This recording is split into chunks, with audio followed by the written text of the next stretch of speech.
Awang na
phía ngoài cho là mấy giang này am yo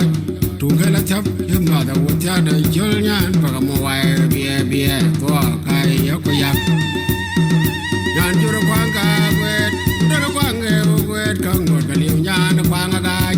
mà cắm yo ngày giờ chồng cái làm ấy như rằng mà yêu nằm đè bọn lúc còn nằm mà có thua được thùng quang thì rồi vào đằng chấm chấm cái ya đê nông nó cái ya đê phiêu mi cái gì cũng ya phê thì được cái giờ yoan được rồi choan ya chul chia đời lên lang taro phiêu gọi là do ya cũng trôi loài chia lên về tăng tăng như thế chia lên về tăng tăng như thế người khem cái là mẹ như bên cái có phiêu qua cho là mấy giang này am yo tung cái lá thấp thêm mà đầu cha đời chơi nhan và cả một vài bia bia của cái yếu của giang